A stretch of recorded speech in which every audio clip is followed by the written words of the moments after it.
नमस्कार, मैं प्रवीण प्रियदर्शी आप सबों का स्वागत करता हूं। चुनावी संग्राम के समर में हम आज आपसे सीएम फेस को लेकर के चर्चा करना चाहेंगे। महागठबंधन का सीएम फेस आज पटना की बैठक में, महागठबंधन की बैठक में क्लियर हो गया। तेजस्वी बनेंगे सीएम, इसकी मुहर लग चुकी है। एनडीए का मुख्यमंत्री कौन होगा, इसके बारे में अभी भी सवाल ही सवाल है। क्या एनडीए का मैनिफेस्टो है, इसके बारे में हम लोग चर्चा करेंगे। हम इससे पहले कांग्रेस के दिग्गज नेता अशोक गहलोत ने पटना में आयोजित महागठबंधन की बैठक में क्या कहा, इसके बारे में दिखाना चाहेंगे। खड़गे साहब, राहुल गांधी जी और तमाम जो साथी बैठे हमारे, इन सब की राय लेकर के हम लोगों ने तय किया है इस चुनाव में अगले मुख्यमंत्री चेहरे के रूप में तेजस्वी यादव जी को हम लोग सपोर्ट करते हैं, जो एक नौजवान है, लंबा फ्यूचर है इनके साथ में, और मेरा अनुभव से मैं कह सकता हूं जिसका लंबा फ्यूचर होता है पब्लिक उनको साथ देती है। आज बिहार की सियासत में गठबंधन के ने बड़ा दांव खेला है। महागठबंधन ने आज सियासत को लेकर के एक अपना पत्ता खोल दिया है, वहीं एनडीए को बड़ी चुनौती दे डाली है। महागठबंधन ने बिहार में तेजस्वी यादव को सीएम फेस बनाकर राज्य में बड़ा दांव चल दिया है। तेजस्वी ने अपने नाम का ऐलान होने के बाद एनडीए पर हमलावर होते हुए कहा कि बीजेपी नीतीश कुमार को सही रूप से सम्मान नहीं दे रही है, यानी उन्हें अपमानित किया जा रहा है, ऐसा तेजस्वी का कहना है। लेकिन हम लोगों ने नीतीश जी के साथ जो अन्याय हो रहा है एनडीए में, एक बार भी कोई भी जॉइंट प्रेस कॉन्फ्रेंस नहीं की गई है, और ना ही ऑफिशियली रूप से मुख्यमंत्री का चेहरा घोषित किया गया है।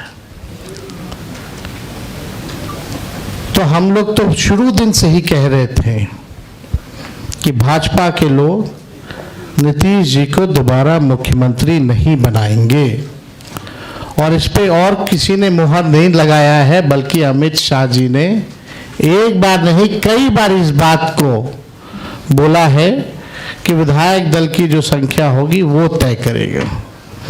कांग्रेस के दिग्गज नेता अशोक गहलोत ने तेजस्वी को सीएम फेस घोषित कर दिया है। इसके पीछे लालू यादव को सूत्रधार माना जा रहा है।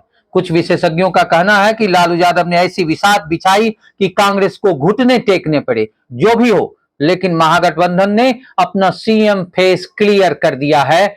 ऐसा होने के बाद अब एनडीए के सामने बड़ी चुनौती है कि उनके सीएम फेस को लेकर आने वाली है। कौन सी समस्या आ रही है उनको, जो अब तक जनता के बीच एनडीए के द्वारा सीएम फेस घोषित नहीं किया गया है। वहीं वीआईपी के संस्थापक मुकेश सहनी और पिछड़ा वर्ग के एक अन्य नेता को बिहार में महागठबंधन की सत्ता आने पर मुख्यमंत्री बनाने की घोषणा भी लगभग हो चुकी है। अब महागठबंधन के ऐलान के बाद इसका दूल्हा कौन वाला सवाल खत्म हो गया है।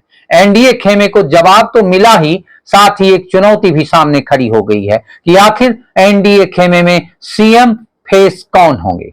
क्या नीतीश कुमार को फिर से भाजपा मुख्यमंत्री चुनेंगे, या फिर नीतीश कुमार अब सत्ता से बेदखल हो जाएंगे। महागठबंधन की बैठक में वीआईपी सुप्रीमो मुकेश सहनी ने आरोप लगाते हुए बैठक में यह भी कहा है कि बीजेपी ने विकासशील इंसान पार्टी को तोड़ा है, और उनके विधायकों की खरीद बिक्री का भी मामला उन पर आरोप लगा है।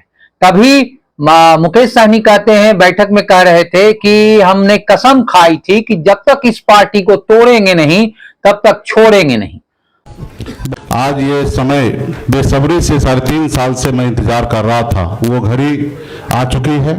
सिर्फ वीआईपी पार्टी नहीं, मुकेश सहनी नहीं, लाखों कार्यकर्ता वीआईपी का आज मजबूती से समय का इंतजार कर रहे थे कि भाजपा ने जिस तरीके से हमारे पार्टी को तोड़ा, हमारे विधायक को खरीदा और एक गलती पिछड़ा मल्ला का बेटा को रोड पे ला दिया, उस समय से लगातार पूरे बिहार में हाथ में गंगा जल लेकर संकल्प पूरे बिहार में हमने किया था कि भाजपा को जब तक हम तोड़ेंगे नहीं तब तक छोड़ेंगे नहीं। जिस तरीके से हमारे दशरथ मांझी ने कहा था, जब तक तोड़ेंगे नहीं पहाड़ को तब तक छोड़ेंगे नहीं, तो समय आ चुका है और मजबूती से महागठबंधन के साथ साथ रहकर बिहार में हम अपनी सरकार बनाएंगे और भाजपा को बिहार से बाहर करेंगे। और महागठबंधन यूनाइट है, मजबूत है और आने वाला समय में हम लोग काम करके सरकार बनाएंगे।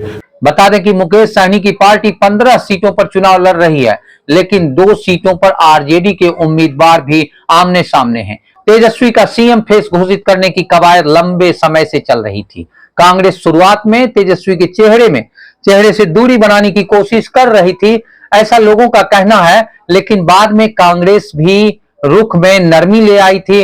अब जबकि तेजस्वी के चेहरे का ऐलान हो गया तो महागठबंधन के सभी दल उनके नेतृत्व में राज्य में चुनाव प्रचार करना शुरू करेंगे।